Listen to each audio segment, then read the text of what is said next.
kabila. Tinambahan ng umaga.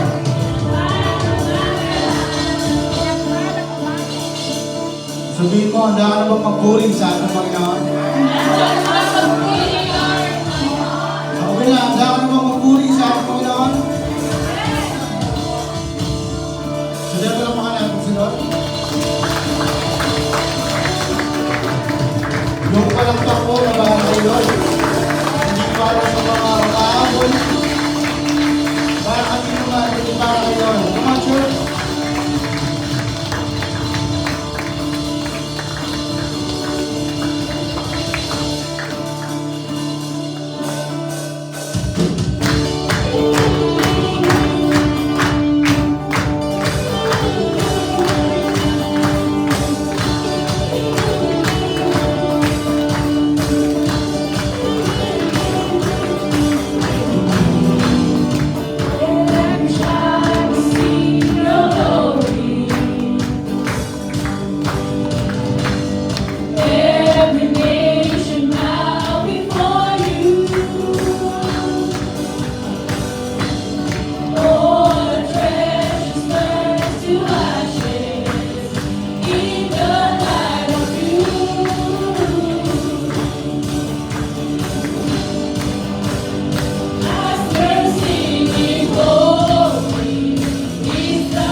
Naniwala ba kayo na yung kabutihan ni Lord, araw-araw nararanasan natin?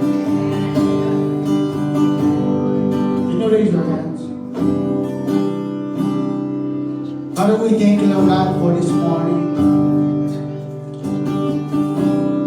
Yung kabutihan mo, goodness mo, Panginoon, sa amin.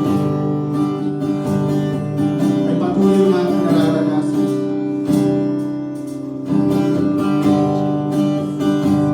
Right now in our life, papupurihin ka namin ng buong puso, buong lakas. Thank you, Holy Spirit, in this place. Move in our lives, Lord. Thank you for your presence in this one.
Father, we thank you, Lord God, for this morning.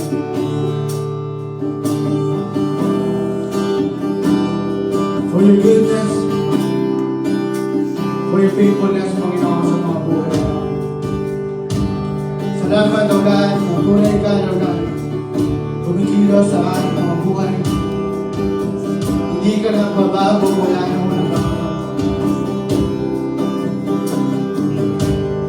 Ikaw lamang, Panginoon, ang maghari, mamuna sa aming mga buhay, Lord God, sa bawat ito. We thank you, Lord God. In the name of the Father, the Son, and the Holy Spirit. In Jesus' mighty name, and everybody say, Amen. Amen. Sige, ayun ka munang tatlong katao na hindi mo pa kakilala. And then sabihin mo, nagpalang umaga sa atin na. Nagpalang umaga.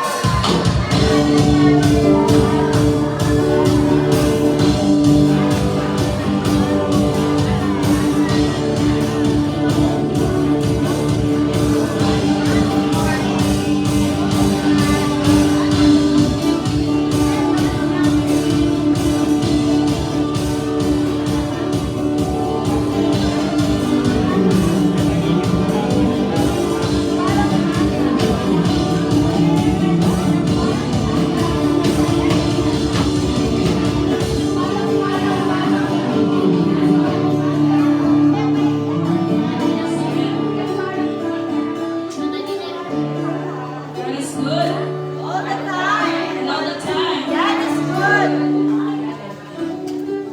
Sige po, we can be seated in the presence of God. At yung po ating mga kabataan, children, go to your Sunday school. Are you blessed? Praise the Lord. Siya pala, matindi na. Amen? So, we are still sa series po ng Keys of Breakthrough. No? So, yung pong ating prophetic word for this year ay yung salitang breakthrough. No? Ibig sabihin po, we are entering into a new level of our life. No? Kumbaga sa grade 1, mag-graduate ka na from grade 1, you will go to your next level, which is your grade 2. No? So, another meaning ng breakthrough ay, kumbaga, meron pa din na nakaharang, and then you will break out on that para makapunta ka sa other side. Amen? Napag-usapan po natin that for you to be able to experience yung breakthrough na pinag-pray mo is, kailangan mo ng susi. At yung susi na yun yung magbubukas, no? Para kung ma-experience mo what God has prepared for you for this year. Ginamit natin na illustration is, kung halimbawa, meron kang magandang sasakyan at magandang bahay, pero kung wala kang susi, you will not experience the beauty, no? Di mo magagamit yung benefits ng breakthrough na yon or yung gift na yon. Amen po ba? No, kaya po, napag-usapan natin for the past 2 weeks, no, kailangan daw natin ng faith with action if you want to experience breakthrough. At pangalawa, yung life of prayer and worship, and of course, yung full surrender to God. Amen? Pero this morning, we will focus po sa first key natin, which is yung faith with action. Faith with action. This morning, let us still break down yung ibig sabihin ng faith. Ano po ba yung faith? No? So, faith is not just a feeling, but it is a decision. Sabi po ng Hebrews 11, chapter 1, now faith is the substance of things hoped for by the evidence of things not seen. No? So, yun daw faith is the substance. Pag sinabing substance, ito po yung pundasyon. No? Ito yung confidence mo. That's why you have faith. No? And yung evidence, ito yung convinced ka. Kahit wala kang nakikita, naniniwala ka. Amen? So, to better understand, ano ba yung ginagawa natin everyday na nagpapakita na meron kang faith. Hindi mo, whether you notice it or not, whether aware ka o hindi, meron kang faith. Okay? Example, sumakay ka ng tricycle and jeep, hindi mo kakilala yung driver, pero nananampalataya ka na madadala ka niya from, let's say, San Fernando to Angeles. That is faith. Hindi mo kilala yung driver, hindi mo alam. Wala siyang salamin, pero malabo pala yung mata niya. You don't know that. Pero naniniwala ka, the fact na sumakay ka dun sa minamaneho niya, na tricycle or jeep, you believe na madadala ka niya doon sa iyong destination. That is faith. Nakaupo ka ngayon sa silya mo. Nananampalataya ka sa silya na hindi ka mababagsak. Kahit na medyo mataba. O mabigat ka. Amen. Amen. That is faith. No? Yun po yung ibig sabihin ng faith. O kaya naman, nagpunta ka sa doktor. Niresetahan ka niya na kung ano-ano, hindi mo nga ma-spell o mabiglas. Pero kahit hindi mo alam kung ano yung nandoon sa loob ng gamot na sinabi niya na bilhin mo, iinumin mo dahil meron kang faith doon sa doktor na pinuntahan mo. That is faith, di ba? Amen? Hindi mo nakikita, pero pinangahawakan mo yung sinabi niya. Amen? Nagpunta ka sa karinderya. Bumili ka ng ulam, no? May kanin o extra rice. Nananampalataya ka na walang lason. Yung pinrepare niya na pagkain. So you see, every day, tayo po ay nagpa-practice ng ating pananampalataya. Right? So yun po yung ibig sabihin ng faith. Faith is the substance. Yun yung, kumbaga, confidence mo, foundation mo, no? Na yung hindi mo nakikita, it is the evidence of things you hope for ay mangyayari. No? So, in our daily life, we practice our faith. No? So, sabi po dito, if these people na hindi mo kilala, the driver, the doctor, mga bagay, no? How much more kay God? If you don't believe on someone, no? Ano mo pa lang,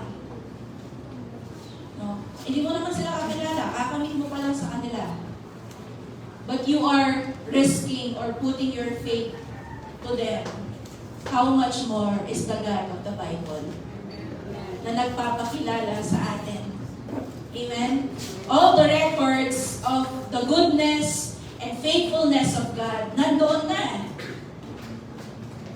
Pero yung sinakyan mo na driver, hindi mo alam kung fixer ba yung ano niya. Lisensya niya. Nakakasunod po? Amen? So, faith in God works the same way. Just like yung mga daily examples natin kanina, faith in God means trusting in Him even when we don't see everything clearly. Kahit minsan hindi mo naiintindihan, you still decide to believe, no? Not based on your feelings, but because God can be trusted, no? That's faith. Nakakasunod po, what's the meaning of faith? Amen? So, yung tinatawag po na kanina parang worldly faith yung dinidiscuss ko You are trusting a human being, a material thing. Pero meron din pong tinatawag na biblical faith. Biblical faith ay nakabase hindi sa ano pa mang kondisyon, no? But it is based on God's character. Bakit po kayang pagtiwalaan ng Diyos? Biblical faith says it is because of His character.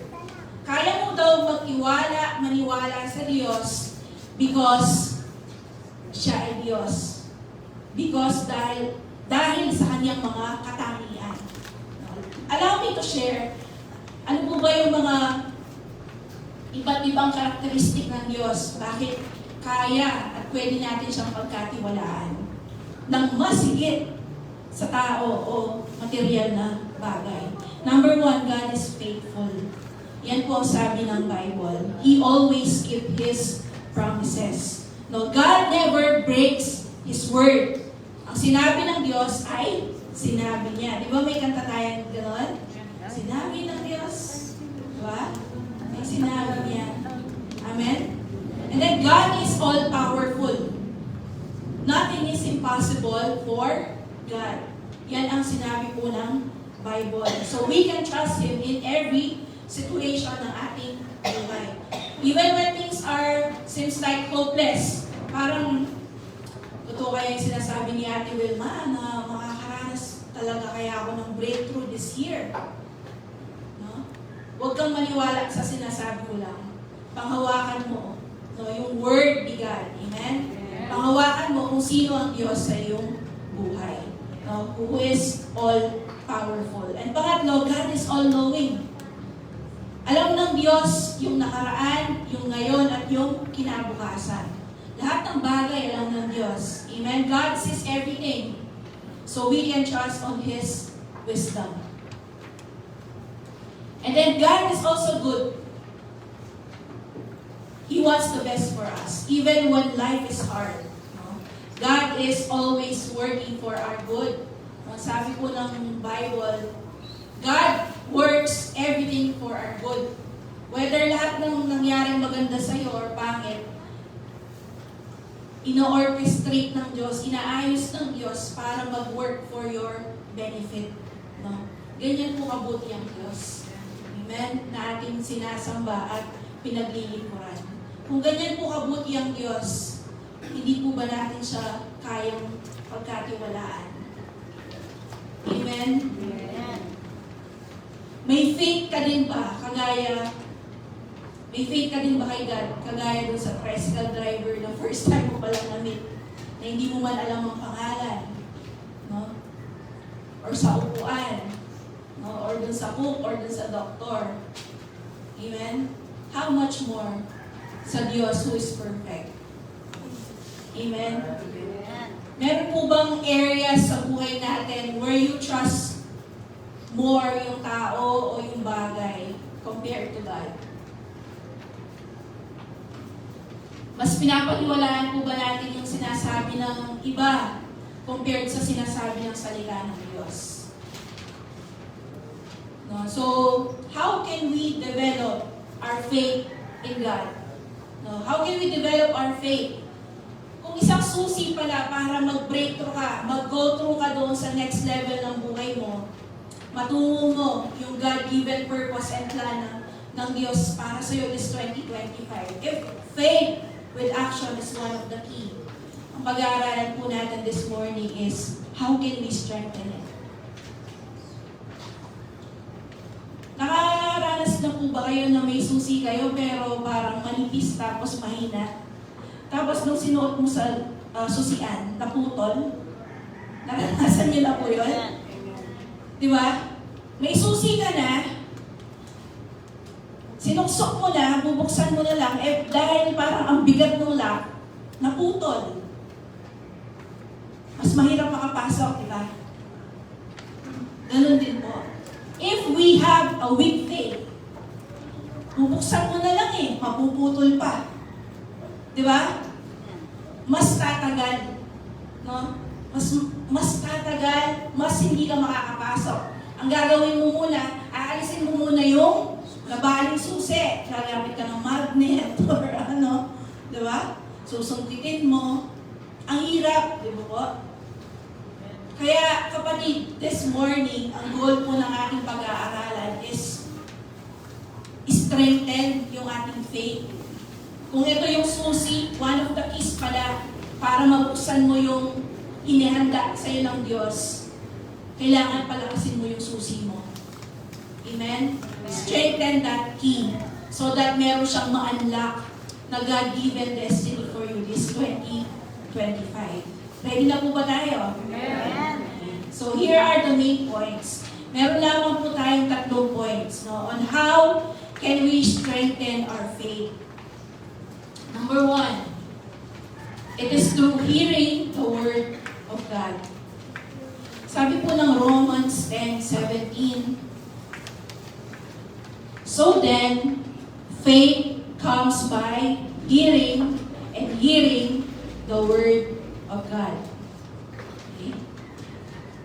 Dumadating daw po ang faith kapag tayo ay nakikinig at nakikinig ng salita ng Diyos. Kapatid, faith is not automatic. Kailangan meron kang i-input, no? And through the help of the Holy Spirit, yun ay magbubunga sa iyo ng faith. Like right now, you are listening to the Word of God. Ito po yung paraan para po tumibay, mag-grow, mapalakas ang ating mga pananampalataya. No? Faith does not develop on its own. Kagaya po ng muscle. Kailangan mo siyang wino-work out. Amen? Without any influence or input, hindi po dadagdag, lalaki, mag-grow ang ating mga pananampalataya. No, hindi po yan nag-a-appear ang faith just randomly. No, one day may faith ka na, no, towards our God. No, kailangan nino-nurture siya, inaalagaan through reading the Word of God, through our devotion, through listening to preachings. No? Alam niyo po, ang napakadali na lang makakapakinig ng Word of God ngayon. Mag-download ka lang ng audio Bible. No? You can already listen to the Word of God. No? Kaya nga, tayo po na mga nakakilala sa Diyos o nakakarinig ng mensahe na ito, we are accountable to God. No? Para malaman at maisabuhay yung kanyang mga salita. Amen? Wala na po tayong excuse na yun. Dati, ang Bible, iisang copy lang na pinagawa ng isang hari. I forgot the name. Gamit ang silver, yun yung ink nila, na inilagay sa balat ng animals. Kaya owning the entire Bible during that time ay napakamahal. Imagine, silver ang ink mo, tapos isusulat mo sa balat ng hayop. Ilang kayang hayop ang pinatay nila just to write an entire Bible. Pero ikaw, kahit ilang version of Bible, pwede mong i-download. Amen? You can listen to the Word of God. No? You can strengthen your faith through hearing and hearing the Word of God. Kapatid, don't be like a person na merong weak key, na makakapasok ka na sana doon sa inahanda ng Diyos for you this 2025, mapupurnada pa because you have a weak faith. Nakakasunod po? Amen. No? At mga kapatid, if we also want to win our loved ones, ang gagamitin mo dyan is the Word of God. No? Yung Word of God ang pwede mong i-share sa kanila so that they too can have faith in the one true living God. Amen? Ang tao po ay naliligtas lamang sa pamamagitan ng kanyang pananampalataya. Ang sabi po ng Ephesians chapter 2, verse 8 to 9, for by grace you have been saved through faith, and that not of yourselves. It is the gift of God, not of works, lest anyone should boast. Amen? Tayo pong lahat na nandito ay naligtas or maliligtas just because of our faith. Amen?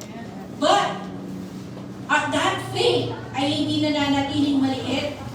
Nagkakaroon siya ng bunga through the good works. Kaya nga po, one of the keys is faith with action. Hindi po basta faith lang, but faith accompanied with action. Amen. One example in the Bible, who listened or who received the Word of God and obeyed it, ay nakaranas po na maglakad sa tubig. No, this is the story of Peter. Kilala niyo po si San Pedro. Hindi po siya yung may manok. Okay?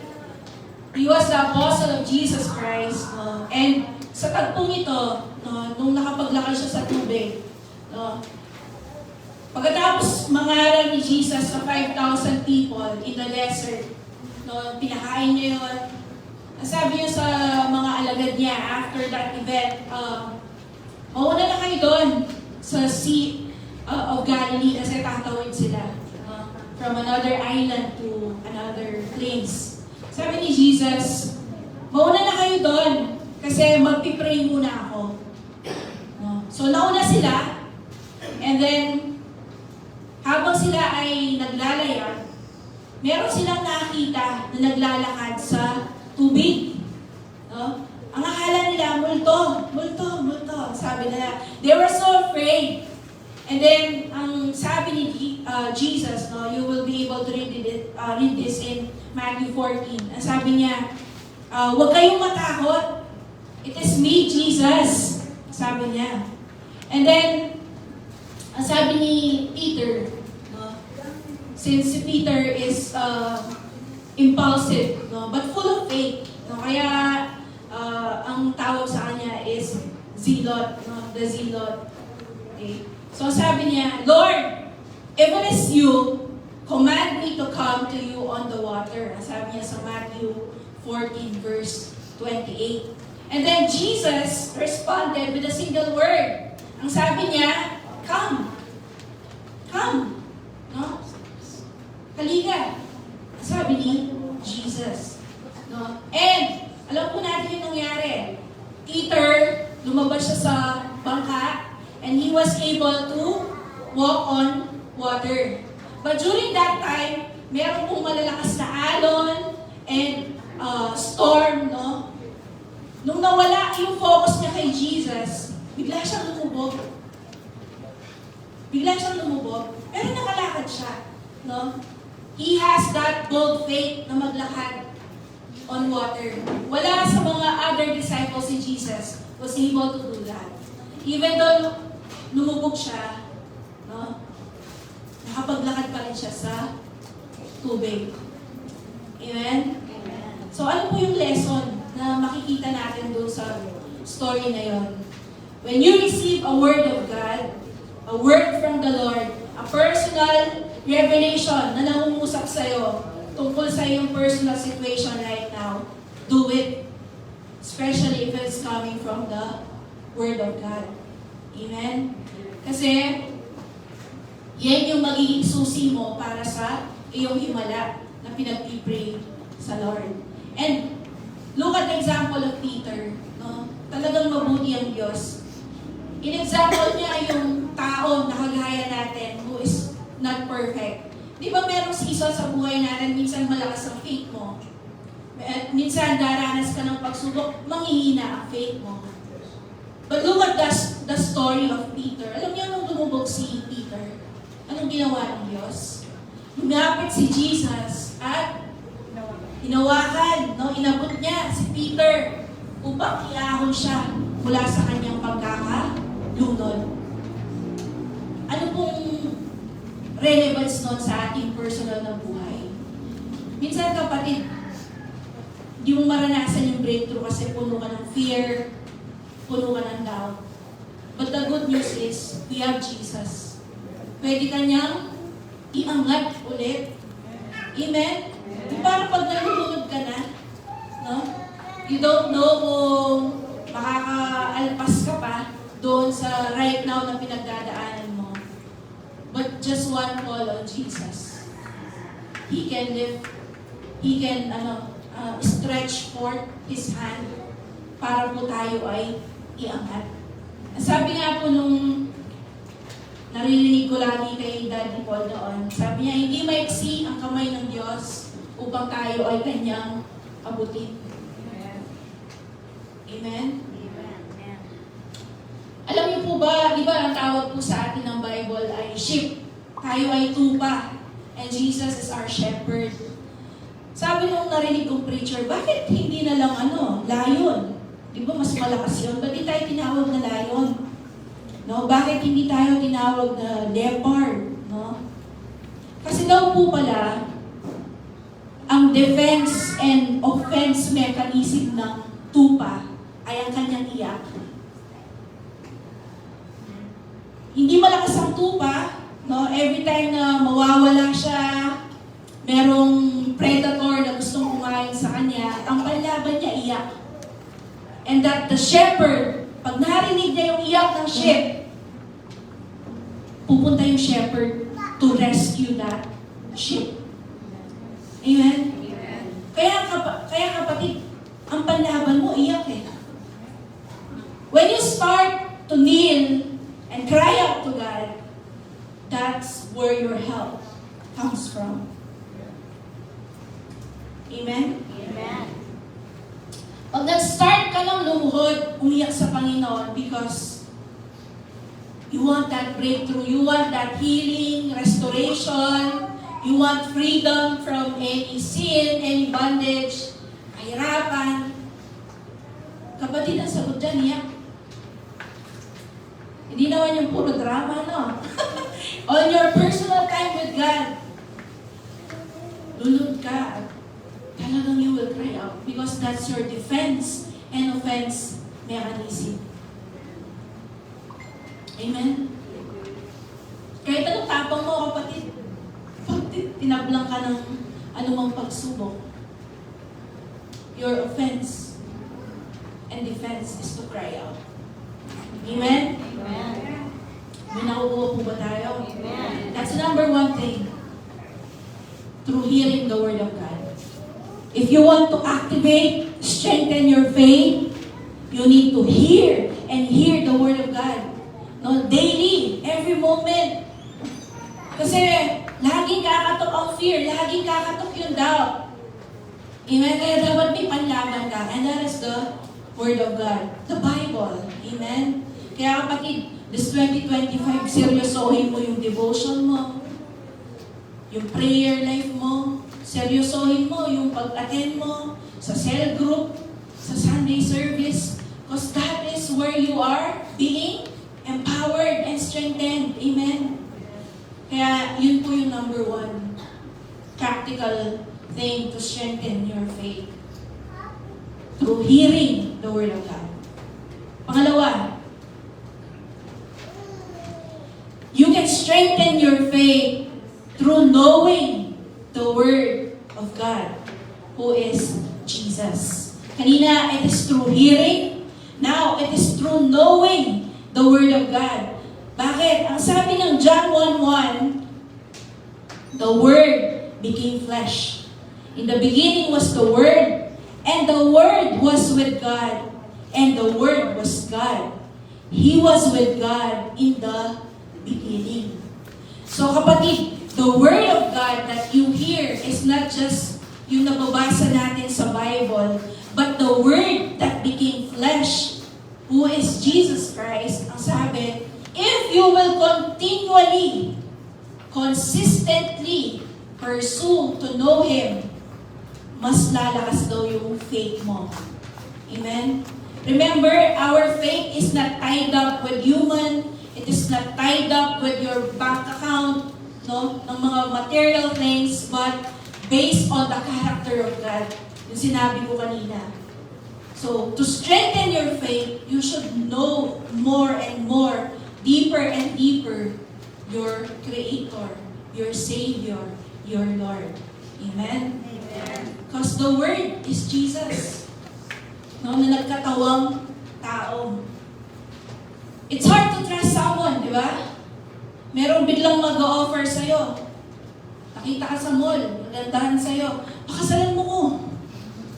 Here's the ring. Papakasal ka ba? Siyempre, di ba, if you are on your right mind, hindi ka papakasal kasi hindi mo siya kilala. Hindi mo alam kung anong habol niya sa'yo. Bebenta niya pala yung mga intestines mo. Organs. Hindi mo alam. Di ba? Hindi ka papayag because you don't know that person. Hindi mo alam kung anong plano niya sa'yo. Anong gagawin niya sa'yo. Saan kanya dadalhin. Because you don't know that person. Di ba? Pero ang Diyos, kapatid, sa kabadadalhin ng Diyos, doon ba sa masama o doon sa mabuti?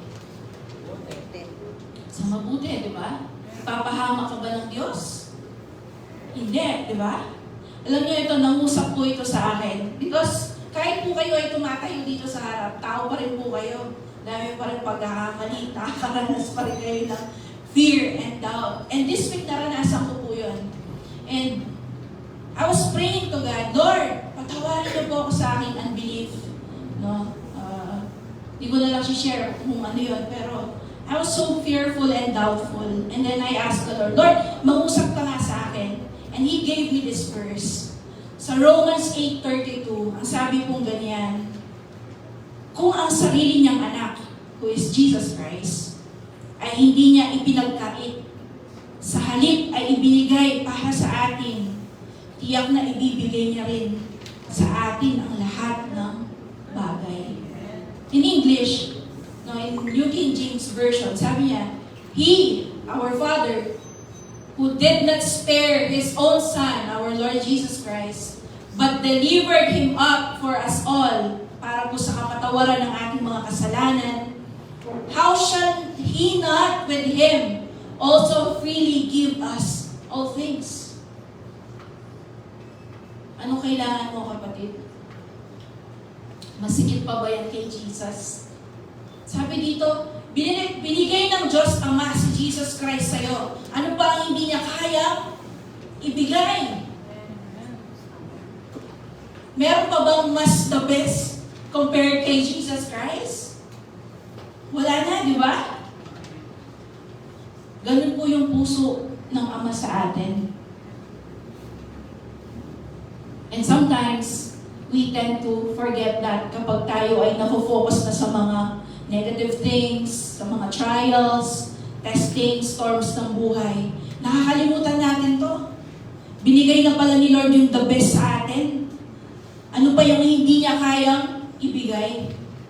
Hindi ko po alam anong pinag-pray nyo na breakthrough, miracle this 2025. Pero here's the word of God. Kung sarili niyang anak, hindi niya pinagkait sa atin. He died on the cross for our sins. Na ano yung kailangan? Ano lang yung kailangan mo? Sabi ng Bible. Sabi pa po ng Jeremiah 29:11, alam ko kung paano ko tutuparin ang mga plano ko para sa kabutihan niyo. Yun ang sabi ng Lord. At hindi sa kasamaan niyo. At plano para bigyan kayo ng pag-asa na magkaroon kayo ng mabuting kinabukasan. Amen? Tanungin mo yung boyfriend or girlfriend mo, may plano ka ba sa akin? Ang Diyos may planong maganda para sa atin. Plan para po sa ating kabutihan. Plan to prosper us and give us a hope and a future. Kaya nga kapatid, if you will just know God, know His heart, despite ng ating mga pinagdadaan ng challenges sa buhay, your faith will continue to grow and be strengthened. Hindi ka panghihinaan ng faith, amen? Habang nakikilala mo ang Diyos, mas tumatatag ang ating pananampalataya sa Kanya. Kasi alam mo binigay niya na yung best niya, meron siyang planong maganda sa'yo. Sinabi na niya na it is not for you to na i-harm ka, but ang gusto niya magkaroon ka ng bright future. Amen? Kaya nga po, pag hindi mo naiintindihan ang mga nangyayari, ba't parang taliwas sa atin? Sabi, 2025, year of the breakthrough. Ba't parang kabaliktaran yung nangyayari sa akin? No, ito daw po dapat yung response natin sa Proverbs 3, verse 5 to 6. Trust in the Lord with all your heart and lean not on your own understanding. Yung sinasabing heart dyan is not the pumping heart, but it is your mind. No? Kasi ang sabi dyan, trust the Lord with all your heart and lean not on your own understanding. That word heart is your mind. Huwag ka daw manangan, mag-rely on your own knowledge kasi laging limited ang human knowledge at madalas error.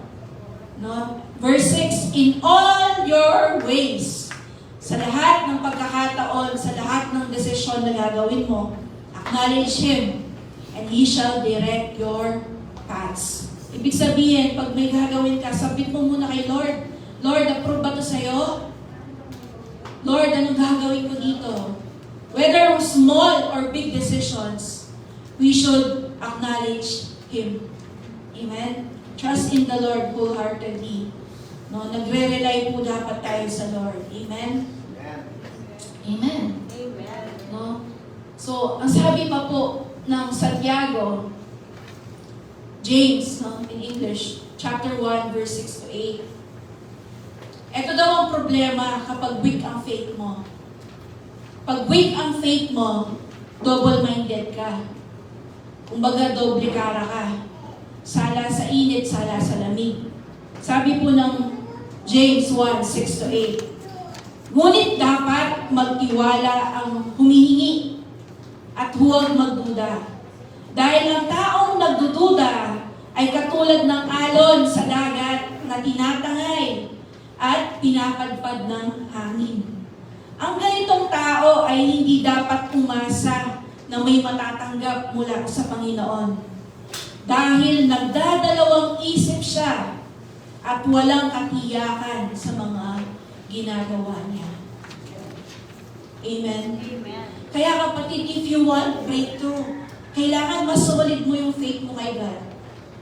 Kasi wala kang matatanggap kapag paiba-iba ka ng isip. Kapag wala, tinatangay-tangay ka lang ng alon. Nakakuha po ba natin? Amen? Amen. Kaya po, sabi dito, di ba, merong, sabi pa po dito, kapag daw ikaw ay nanalangin, lumapit sa Diyos, first, believe that He exists. And pangalawa, believe that He is the rewarder of those who seek Him. No? Kaya nga kapatid, sabihin mo sa katabi mo, God can. God can. Diba? Kaya ng Diyos. Amen? Kaya ng Diyos. God can. No? Nothing is too hard for God. May nakit na ko po. Ay, sorry ka ba? Nakakita na po ba kayo na 5 loaves and 2 fishes pero pinakain 12,000 people? 5,000. 5,000. Kasama, hindi mo binilang dyan yung mga bata at babae. So total pala 15,000.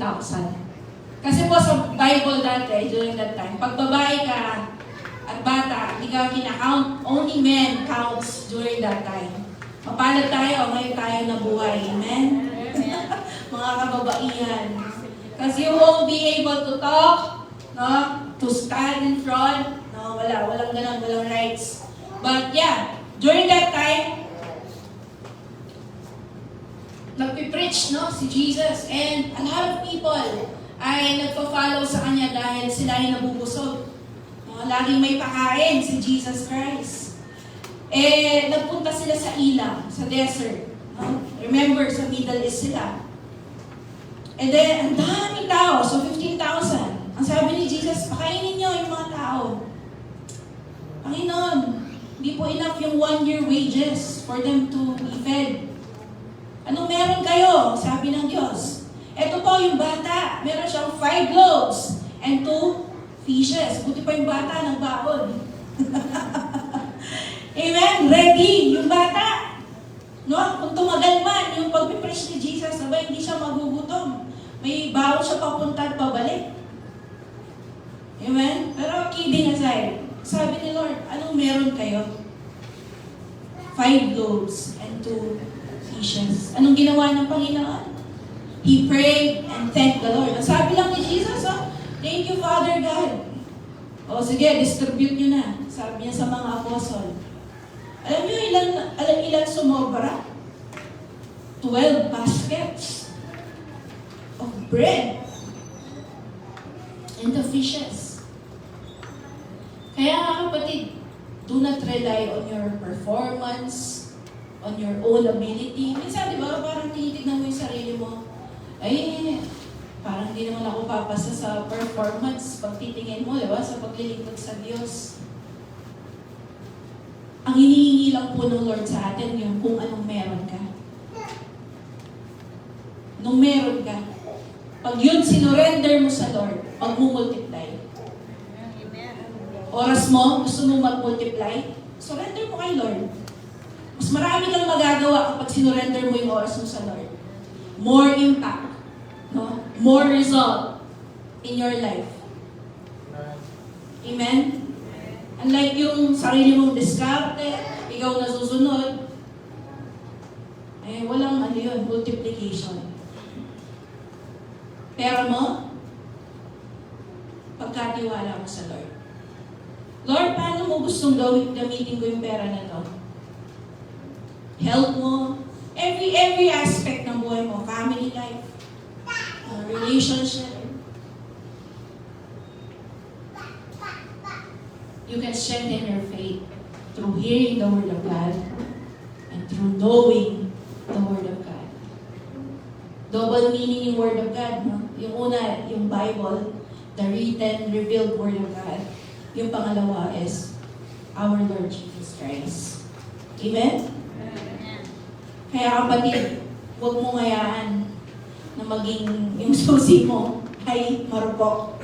Amen? And last key. Nandiyan pa po ba kayo? Amen. Okay. Last key. Ito, ayaw natin to.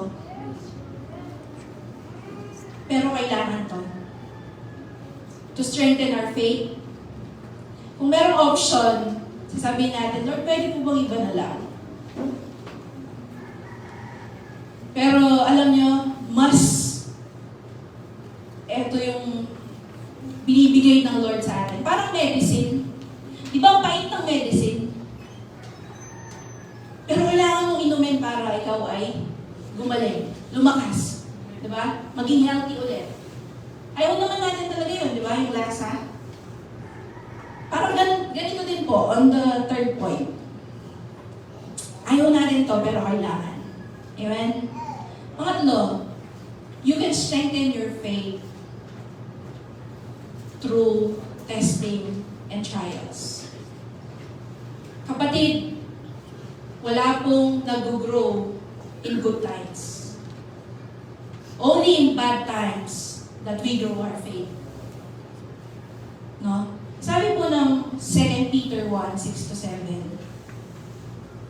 dahil dito, dapat kayong magalak sa kabila ng iba't ibang pagsubok. Grabe yung Bible, no? Baliktad. Dahil ang mga pagsubok na ito ay panandalian lang. At dapat nyong maranasan. What is the word? Dapat. Dapat nyong maranasan. Lord, grabe ka naman, pagsubok, tapos dapat. Kasi daw, ang sabi ng verse 7, para masubukan kung talagang tunay ang pananampalataya ninyo. Katulad ng ginto, sinusubok ito sa apoy para malaman kung tunay o hindi. Pero mas mahalaga ang pananampalataya natin kaysa sa ginto na nawawala. Kaya kapag napatunayang tunay ang pananampalataya nyo, papupurihan kayo at pararangalan pagdating ni Yesu Cristo. What a wonderful promise. Amen? Kaya kapatid, kapag ikaw ay nasa testing and trial na yun, sabi niya dito, magsaya ka, woohoo! Woohoo! Ang magsaya ka daw. Dahil number 1, yan ay temporary lang. Amen? At pangalawa, yan ay for your own benefit. It is for you to be strengthened. No? Ito ay ito-prove niya na ang iyong faith ay talagang tunay, genuine. Amen? Kaya tayo kapatid, kala natin pag naging Christian na, naging malapit sa Diyos, wala nang trials, wala nang testing. Diyan ka nagkakamali. Habang ikaw ay lumalapit sa Panginoon, expect na meron kang testing and trials. Kasi gusto ng Diyos mapatunayan that you are genuine. Yung faith na meron ka talaga ay totoo. Amen? Amen. Trials refines our faith like gold. Pinapadalisay niya yung faith natin. Habang tayo ay pinapadaan ng Lord sa proseso, no, nawawala yung mga impurities natin, mga maling agenda, mga maling motibo ng puso, no, mga maling pag-uugali. Pinuprong tayo ng Panginoon. Amen? Di ba parang sa school lang din? Di ka naman matatapos ng kinder or grade 1, no? Kung hindi mo napasa yung test, di ba? Kung bumagsak ka, you got a failing grade. Hindi ko lang alam na yung Teacher Rose kung kino-consider na ang mga fail. Parang, sige, pasado ka na nga. Walang ganon, di ba? Kailangan mo mapasa yung whole year of schooling before you can go to your next level. Right? Tama ba? Kailangan mong magpasa yun. Otherwise, babalik ka doon sa level na yun. Sino dito maranasan na maging repeater? Di ba? Huwag na kayo magtas ng kamay. Huwag kayo magbanggit ng pangalan. Okay? Amen ba? You agree? No? Kaya nga, same with our breakthrough, with our next level. Pasa mo muna yan, kapatid. Gusto mo ng 1 million, di mo nga ma-handle yung 10,000. Gusto mo ng maraming disciples, di mo nga ma-handle yung isang matigas na ulo. Amen? Gusto mo ng malaking bahay. Dumi-dumi ng bahay mo ngayon. Amen? Amen. Test of faithfulness. Kapatid, ang testing natin is test of faithfulness. Again, I repeat. Our testing sa lakad natin, no, with God is this test of faithfulness. Matirang matibay kay Lord. Amen? Test of faithfulness. Just like Job, na-test ang kanyang faith. Sabi ni Satan kay God, naglilingkod lang naman sa'yo si Job dahil you are blessing the work of his hands. Eh sabi ng Diyos, sige, testingin mo siya, huwag mo lang siyang patayin. Diba? Kinuha lang sa kanya, health, family, no? Friendship, lahat ng meron siya. He was tested, even though he was righteous. Ano nangyari? Nakapasa ba siya? Yes, di ba? With flying colors. Nakapasa siya. Anong reward niya? Dinoble ng Panginoon lahat ng nawala sa kanya. Kaya nga kapatid, each and every one of us, our testing in life is test of faithfulness. Magpapatuloy ka bang maniwala sa Diyos despite of? Magpapatuloy ka bang maglingkod sa Lord despite of? Test of faithfulness. Sabi ng Matthew 25:21, his master replied, "Well done, good and faithful servant. You have been faithful with few things. I will put you in charge of many things. Come and share your master's happiness." Test of faithfulness. If you prove that you are faithful with little, bibigyan ka ng mas marami ng Diyos. Kasi po ang promotion in the kingdom of God is more responsibility. No? Pag pinopromote ka ng Panginoon, bibigyan ka niya ng more. No? More things to handle. More things to manage. Amen? And mamaya po makakadinig tayo ng testimony coming from our sister na nakaranas ng breakthrough, no, related to this message. Amen? Nakuha po ba natin yung 3 points? Amen. You need to strengthen your faith through hearing the Word of God, knowing the Word of God, and through trials and testings. Amen? Amen. Ang sabi ng 2 Corinthians 5:7, "For we walk by faith and not by sight." Tumayo po tayong lahat. I pray, malakaran po natin, maranasan kung ano yung pinlano, inihanda ng Diyos para sa atin. Amen? If in the past tayo po ay nagda-doubt,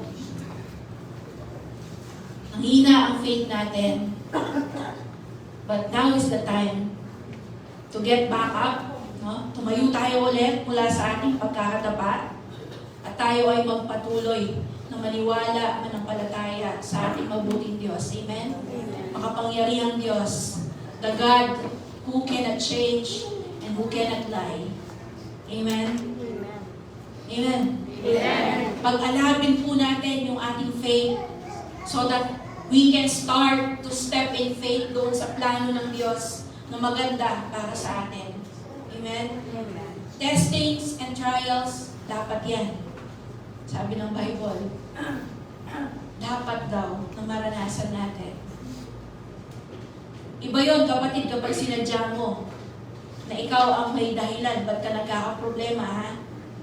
Ito yung tingin mo, sinusunod mo si Lord, pero parang kaliwas pa rin. Okay?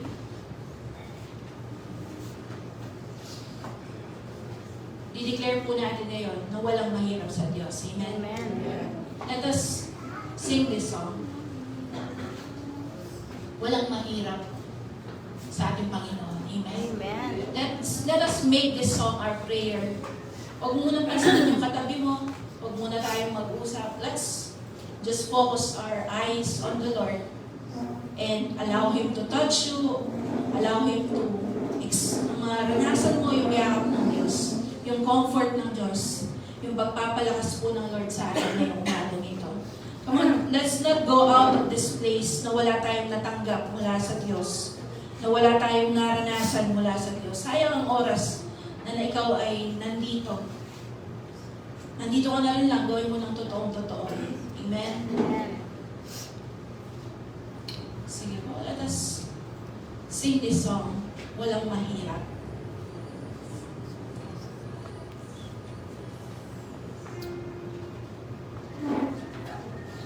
Jesus. Thank you, Lord. Thank you, Holy Spirit, for your touch right now. Yes, Lord.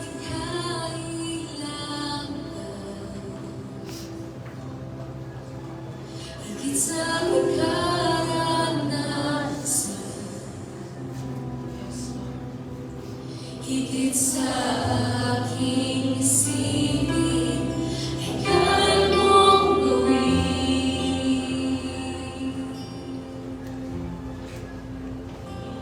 Higit sa aking kalakasan,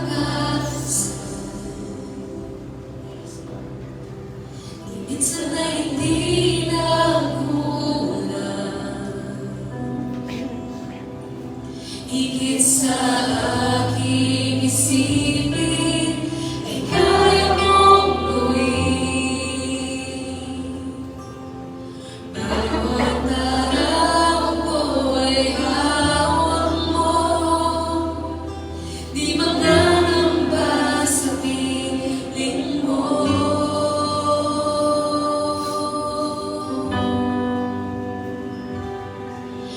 Walang mahirap sa'yo, Walang mahirap sa Diyos. walang mahirap sa'yo. Ikaw ang Panginoon ng makapangyarihan. Walang mahirap sa'yo. Declare that to God. Walang mahirap sa sitwasyon mo ngayon. Walang imposible sa Diyos. Higit sa aking kailangan,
Thank you, Lord, na wala pong mahirap sa'yo.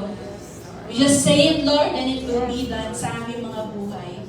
Salamat, Lord, you are in control of everything. Whether in the past, pumalpak po kami, Panginoon, but you have a saving grace, Lord, na kaya pong baguhin, gamitin yung pangit in the past para gumawa po ng magandang future, magandang kinabukasan para sa bawat isa sa amin. And right now, if hindi mo pa nilagay yung full faith mo kay Jesus Christ, na umaasa ka pa rin sa sarili mo, sa ibang tao, on material things, now is the time to confess your faith to God and to put your 100% trust to the Lord. I ask you right now to repeat my prayer if you want to fully surrender your life to God. If you want to fully surrender all the things na meron ka ngayon, na dinadala-dala mo, na dapat hindi naman ikaw ang nagdadala niyan, kung hindi dapat isurrender mo sa Diyos. Kapatid, now is the time to receive that grace, that favor, that love from the Lord. The Lord is telling us right now, anak, mahal na mahal kita. That's what God is telling us right now. God loves us so much. Amen? And right now, just say, Lord, I surrender my life to you. I surrender all issues and concerns sa aking buhay. I invite you to be the ruler, master, owner of this life. Tulungan mo ako sumunod sa'yo 100% simula sa araw na ito. Baguhin mo ako. Baguhin mo ang buhay ko. Ayusin mo, Panginoon, yung hindi ko kayang ayusin. Simula sa araw na ito, ikaw ang manguna, maupo sa trono ng aking buhay. Tawarin mo ako sa lahat ng aking kasalanan, ng aking mga pagkukulang. Linisin niyo po ako ng iyong nagbanal na dugo. Isarado mo lahat ng pintuan ng kaaway sa aking buhay upang hindi na siya makapagnakaw, makapanira, makapatay sa aking buhay. In Jesus' name. Amen. Amen. God is good. And all the time. We can be seated for a while. At pakinggan po natin in few minutes yung pong testimony ni Aki Emmy Prin on how the Lord allowed her to experience yung pong mensahe ng Panginoon na breakthrough. At mamaya din po, I also would like to testify yung goodness po ng Lord. Alam niyo po, nung kami ay bagong mag-asawa ni Abe, kami po ay merong BMW. Anong BMW? By means of walking. Pupunta po kami ng iba't ibang lugar by just walking. Yan, alam po ni na Tita Dina yan. No, pag magla-live group kami, ni na Tito Junior, madalas naglalakad lang ako. No, at ang lagi kong iniisip ay exercise ini. No, exercise ito. No. And then, pinromote po ako ng Lord. May nabili po akong, alam niyo po yung Jenny bike? Yung may basket sa harap. Binili ko yung lumang bike ni Javi, yung bayo mo. Dahil binili po siya ni Pastor Paul noon ng bagong bike. Binili ko ng 500. Tapos pinalitan ko ng interior. No, 1,000 na aking ginastos. No, doon po sa bike na yun. So, na-improve, no, Tita May? Mas bumilis na ako sa pagpunta sa mga cell group namin. So, by means of bike, no? Kasi Kasi ang cell group po namin gabi. So manggagaling ako sa dito no, doon sa amin, sa Bake. Madilim. No? Naisip ko baka meron biglang humablot sa akin. Kaya nag-bike na ako. And then this year, last December, abay na-upgrade na naman ng electric bike. No? Kung dati ako lang mag-isa, walang nasasakay, ngayon, 4 na ang pwedeng sumakay sa aming electric bike. Ganun po yung promotion ng Lord, amen? So, meron pong promotion na ginagawa ang Lord sa atin. Amen? Amen. Diba? Mabilis. Kapag po talaga si Lord ang kumilos, amen, minsan mabilis. Amen? Hindi mo mamalayan, no? Yun po ay in the span of 8 years, no? On the span of 8 years, from paglalakad ng matagal. Ang paglalakad, ang tagal. No? Matagal talaga maglakad, di ba? Ganun din, ilang taon ako naglalakad. No? Yung bike, siguro mga 1 year, no? Tita May. O tapos yung e-bike, mga ilan? December, January, February, March, 4 months. 4 months! No? 4 months sa e-bike. Ganun talaga, di ba? Lakad, babagal. Bike, medyo mabilis. Yung electric bike, mas mabilis. 30 kilometers per hour. No? Pero ngayon po, I would like to share, hindi po to brag, but to inspire you. No? Na talagang totoo ang Diyos na ating pinaglilingkuran. Hindi lamang po because of material blessings, but mapapansin po ninyo dyan sa labas, merong bagong sasakyan. No, sabi ni Tito Alice, akala namin merong bisita. No? Pero yun po ay blessing ng Panginoon sa aming mag-asawa. Amen. Brand new Toyota Veloz, no, na hindi namin makukuha kung hindi po sa favor ng Panginoon. Amen. Kaya tinitestify ko po sa inyo yung goodness ng Lord. Abay, from BMW ngayon, Veloz na po kami. No, pero alam po namin na merong, yan po ay simula lamang. Kasi alam niyo yung prayer ko, Lord, gawin mo kaming sample. Kaming mag-asawa, no? Na, despite, no, na alam ko natin na wala yung baby namin noong 2023, pero sabi namin, Lord, we will continue to obey you and follow you. Amen. And ang breakthrough na gusto talaga namin is yun, yung aming baby.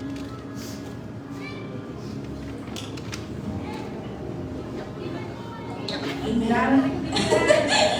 Hindi lamang po yung material wealth, pero masaya po kami sa Veloz. Amen. Pero sabi nga namin, Lord, eto ready na. Anak na lang po ang kulang. Amen. But masaya po kami. Don't get us wrong. Pero yun po yung prayer namin this year. A breakthrough. No, na magka-baby na po kami. So join us in prayer. And yun nga po. No? God is so good. Amen. Mamaya po, bless po natin yung aming bagong sasakyan. At kung gusto nyo sumakay, pwede po. Para po maranasan natin yung blessing ng Lord. Amen. At I know, kasunod na po kayo. Amen. Kung ano man po yung pinag-pray ninyo kay God, walang mahirap kay Lord. Sabi nga ni Tita May, ang bilis. Yung lakad, ilang taon. Yung bike 1 year. Yung electric bike 4 months. Pero yung Veloz, eto na po. Kaya, God is so good. Amen. Kaya, pakinggan naman din po natin yung testimony ni Ate Emmy Prince.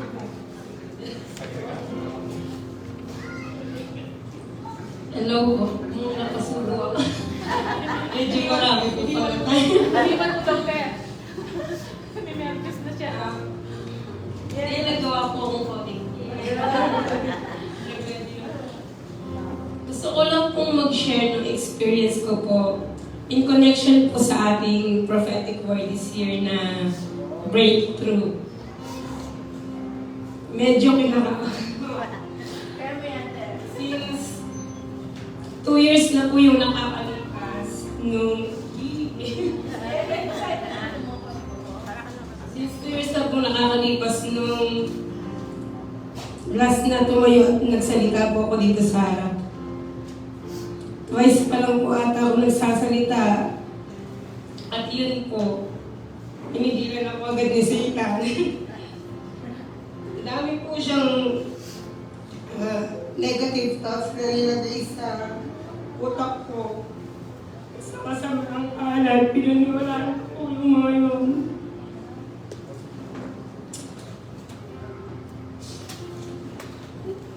Doon po, dahil po doon, nalamig po ako sa church. Halos nag-backslide na po ako. Pero thank God po kasi hindi niya po inayaan na mangyari yun. Kaya nandito po ako, nagpapatuloy. Napakaganda po kasi napakaganda po kasi ng message po natin na breakthrough. Pero bago po natin na-experience ang breakthrough, marami po talaga mga breaking points. Marami po mga pagdadaanan na mga mabibigat na problema. Kaya po, para po ma-experience natin yun, dapat po natin pagdahanan yung mga mabibigat na problema po na yun. Kasi kung hindi po tayo magpapatuloy, paano po natin ma-experience yung breakthrough? Paano po tayo makakapagpatuloy kung sa kalagitnaan pa lang po, sumusuko na po tayo? Paano po natin makikita yung magandang plano ng Diyos na nag-iintay po sa atin sa dulo kung sa umpisa pa lang po nalalamig na tayo? May share ko na rin po yung dream ko kasi siguro po mga 15 years na po yung nakakalipas. Hindi ko po makakalimutan kasi po, isa po ito sa naging encounter ko po kay Jesus Christ. Bali, nasa isang bangkada po kami, tapos marami po kami doon. Yung witness ko po is yung dagat po. Tapos, sa paglingon ko po sa likod, nakita ko po si Jesus Christ. Nasa likod ko po siya. Tapos umiti pa nga po ako sa kanya. Tapos pag-alas ko ng tingin ko sa kanya, nahulog po ako sa dagat. Witness ko po yung dagat, di po ako marunong. So lumubog po ako. Sa ilalim po ng dagat, may stick na nakatusok po doon. Tapos, hindi po ako marunong lumangoy, kaya kumapit po ako doon sa stick. Tapos may nakita po akong tuta, siguro ko nahulog din po yung lumalang palapit sa akin. Sinave ko po yung tuta. Tapos hawak ko siya sa kabilang kamay ko, tapos isang kamay ko, nakahawak ko siya sa stick. Nung time ko na yun, inisip ko, siya talaga yung nagtulak sa akin ako. Iisip ko talaga nung time na yun si Jesus Christ kasi siya po yung nasa likod ko. Nung time na inisip ko po yung bigla pong nagpakita si Jesus Christ po sa akin. Inaabot niya po yung kamay niya. Sabi niya po, hindi ako nagtulak sa iyo sa akin. Kumapit ka lang, iaahon kita. Napakaganda pong message. Kaya nagpapatuloy ako sa kanya. Hindi man po ako successful ngayon. Alam mo lang, yun po yung natin. Kung sino po ako nun. Yun po yung, siguro po sa mga sandaling to, marami po sa atin yung may pinagdadaanan, nalulunod na sa problema. Sinasabi ko lang Panginoon sa atin na wag po tayong bibitaw. Kumapit po tayo. Siya po mismo mag-aawang sa atin.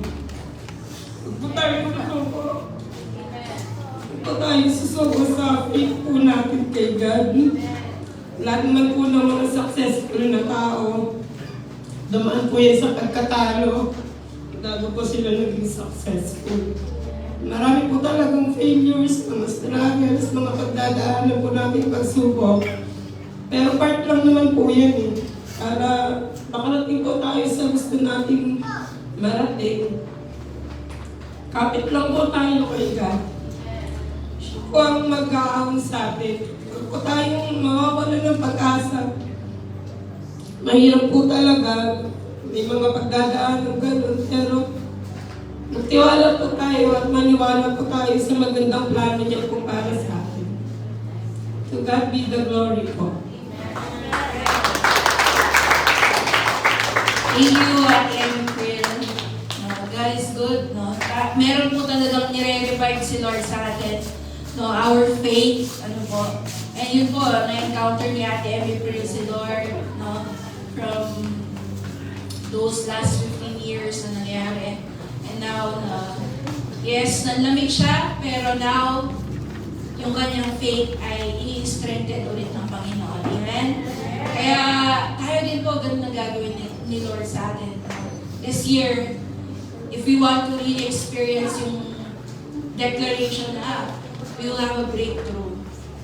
Let us use those keys, our faith, a life of prayer and worship, and talagang full surrender to God. Amen? So ngayong umaga po na ito, meron po tayong communion.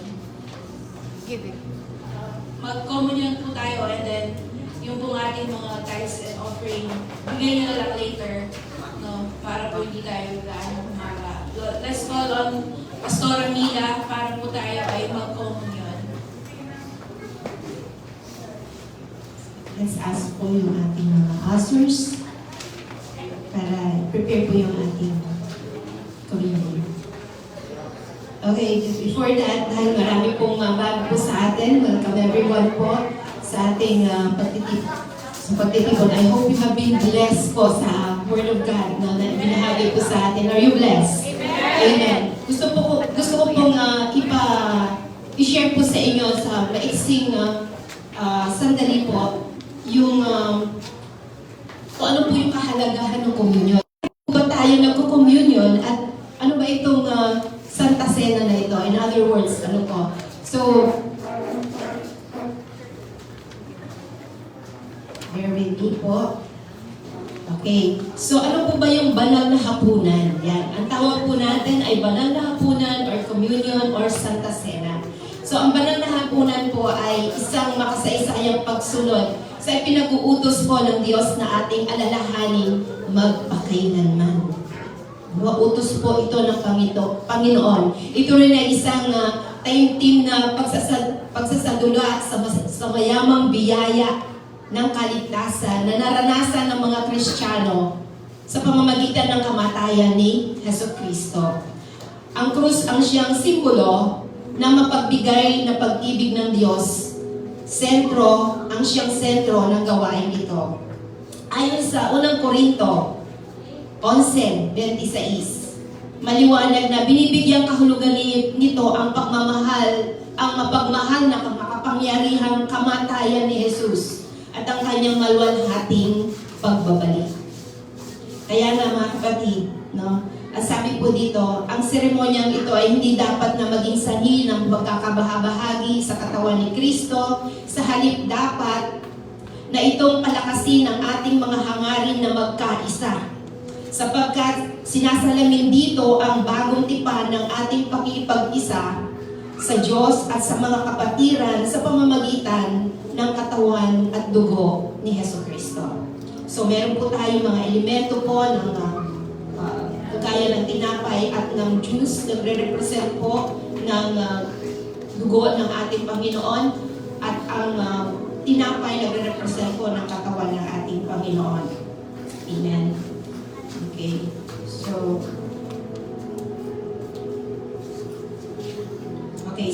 i-distribute na po natin ang mga elements na to at sabay-sabay po tayong iti-take po ito at iinumin.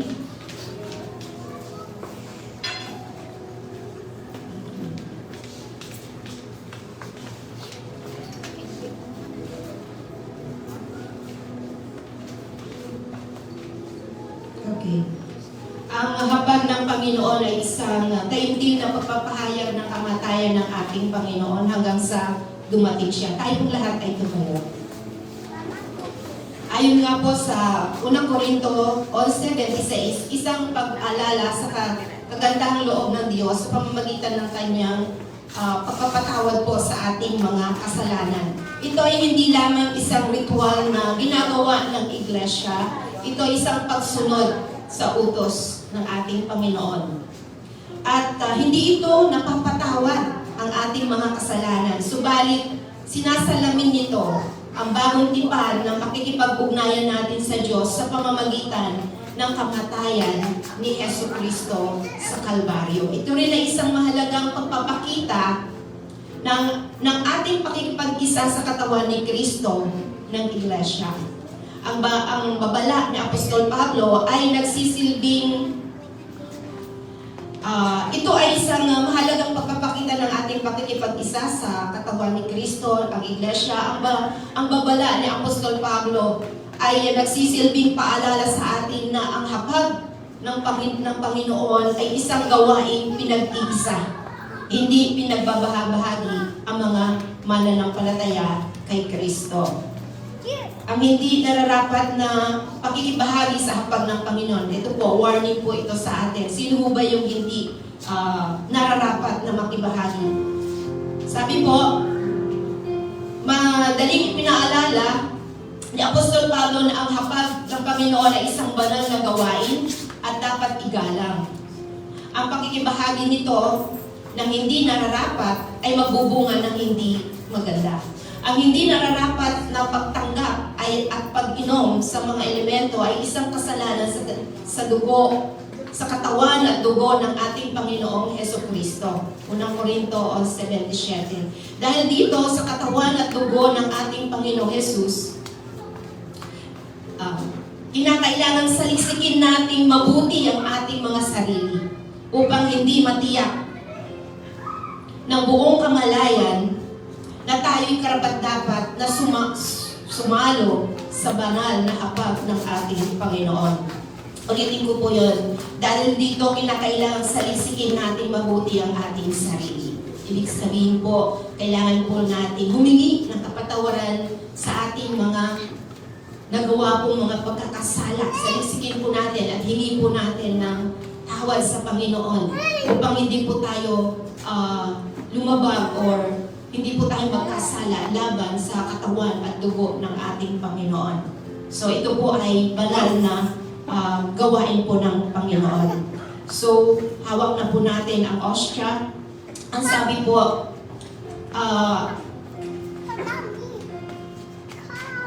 ito po ay simbolo ng katawan ng ating Panginoon.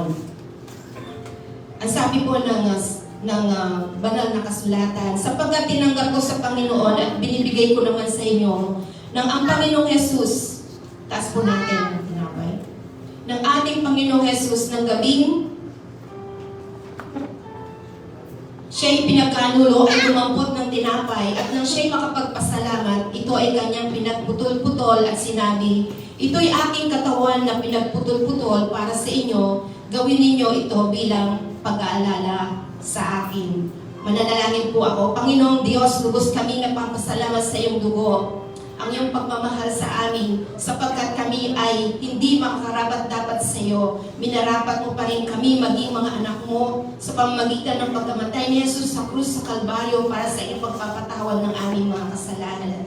Dalangin po namin na sa aming pagtanggap sa katawan ni Jesus na nabayubay sa krus, patuloy po ninyong pag-alabi ng aming mga puso sa pagpupuri sa iyo. Pagpalain mo po ito, ang hostyang ito, tinapay na ito, upang ito'y maging pagpapala rin sa amin. Sa pangalan ni Jesus, isubo po natin.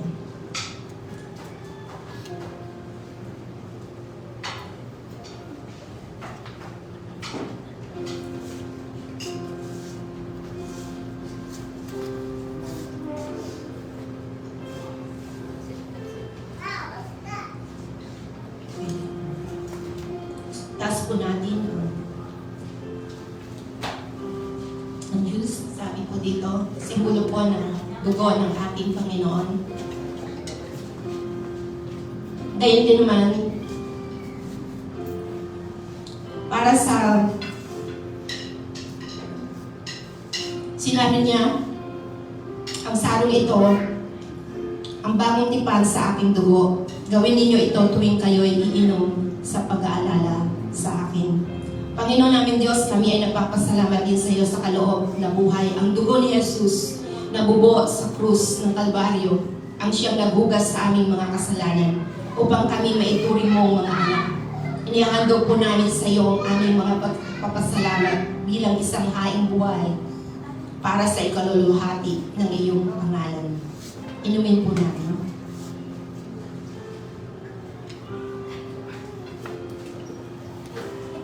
Salamat sa iyo, Panginoon. Pinupuri ka namin at pinapasalamatan lagi ng Diyos. Lord, na tinanggap namin, Panginoon, at sinunod, Lord, ang kalooban mo, Diyos, na alalahanin namin ang iyong mga ginawa doon sa krus na nagpapaalala sa amin, Panginoon, hanggang sa ikaw ay dumating, O Diyos. Salamat sa iyo, Panginoong Jesus. Ang sabi niya, sa gayon, tuwing kakanin ninyo ang tinapay at iinom kayo sa sarong ito, inihayag ninyo ang